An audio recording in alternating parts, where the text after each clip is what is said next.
Hello, and welcome back to Coin Lady channel. Which one do you think we'll see first? Will the Supreme Court finally provide a judgment in Ripple versus SEC, or will they rule on the foolishness involving student loans? Interestingly, at the time of this recording, approximately 55% of individuals believe we will initially receive support for Ripple. It makes little difference which comes first. That proves once and for all that legal proceedings are nothing but a money-making scam. They drag on for an eternity, and the only people who come out ahead are the lawyers.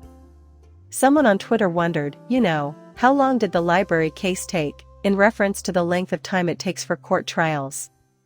The previous day, I had a similar thought. I recall that it took a very long time. Exactly how long she couldn't recall. Well, it's around 4.5 months to get summary judgment in that case, said former SEC Regional Director Mark Fogel. However, the volume was far lower than what we observed with Ripple. Additionally, John Deaton included, the files and Ripple are roughly 10 times that of a library's memory. Prongs 1 and 2 were also agreed upon by the Library Council, leaving Prong 3 as the only contentious issue. You should know that Ripple's legal team is pursuing numerous fronts in the ongoing court action. There is so much more to investigate, both on the SEC and the rippling sides of this. It is rational then. This has taken more time and, in all candor, is a more consequential decision. When compared to one another, the many cryptocurrency projects currently under development have few distinguishing features. One could be a charitable organization, while the other could be a foundation. But I anticipate that the facts and circumstances of these cases will be strikingly similar to those of the Ripple lawsuit. Plus, we got a terrific judge, and Ripple presented a solid defense. I believe this is our best opportunity to secure a judgment that is overwhelmingly in favor of crypto. The judge's decision is unknown until after the hearing. I really can't wait. Remember, the SEC likes to muddy the waters, so I brought this up on Twitter today. We're not opposing unjust legislation. We're not suggesting an alternative approach to the situation. To this day, the SEC has refused to clarify which digital currencies constitute securities and why. And they stay silent until they file a lawsuit against you. When they sue you, they don't provide you advice on how to fix the problem.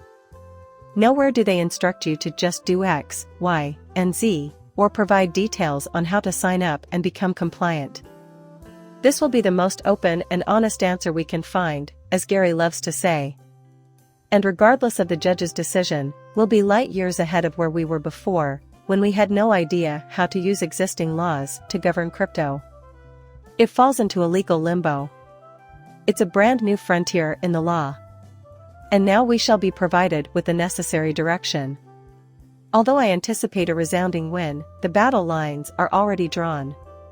We will always act within the bounds of the law. It's not a big deal. Another thought-provoking tweet from JV the Great: if you aren't currently following him on Twitter, you should. And he continues with this. Even if Hinman intended to boost Ethereum, I'd still like for him to make the switch from ETH. What does Hinman's desire to accomplish what he was evidently doing have to do with the evidence presented against Ripple?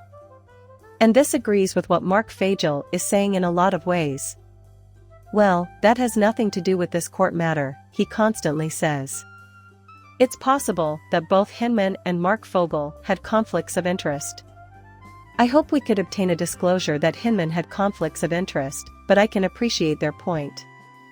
It may not matter what Hinman was doing in this situation if there was a security breach. Let me explain why I think this is significant. The topic of Hinman's speech was a regulatory void over which the SEC did not have jurisdiction. Many of the Hinman files revealed widespread agreement inside the government agency. And if Ripple did fit into this regulatory void, then the SEC would have no grounds for prosecution. No offering of securities is being made. It remains to be seen if the judge agrees with Hinman and the existing SEC regime that all investments are securities. As time goes by, they may find a new perspective. But if there is no breach of securities legislation, then why are they suing in the first place? Well, there's Hinman, who has his own set of problems, and Jay Clayton, who has many of the same problems. So even if there wasn't much there, even if they believe that crypto like XRP, decentralized network utility use case, right down the line there of Hinman's speech, even if they believe that they still might sue Ripple because of these conflicts of interest, I still say it's wildly important. How crucial this evidence is, however, is up to the court. Whether or not she thinks it's a security transaction depends on whether or not she thinks it fits under a regulatory loophole. Someone needs to regulate, but the FCC can't because of current legislation. We'll have to gauge her opinion on the matter. If there was no issuance of securities, the details of this case would be moot. There is obviously a delay. As a last act, the FTC has now recouped $7 billion through insolvency. About $2 billion short. They turned out remarkably better than I had anticipated. And it's possible they haven't even found all the assets they can steal yet. But here's my question: this procedure, once completed, will undoubtedly go on indefinitely, and the lawyers will quickly drain the client's resources. This is such a pricey procedure. How much, if any, will be available to pay off debts and return to depositors? New laws, new safeguards for investors, are required in many facets of the cryptocurrency industry. However, that is the primary concern. If you deposit funds in a centralized exchange and that exchange goes bankrupt, your funds should remain yours. Leave a comment and tell me what you think. As always, I'd appreciate it if you'd like and subscribe. See you later, bye.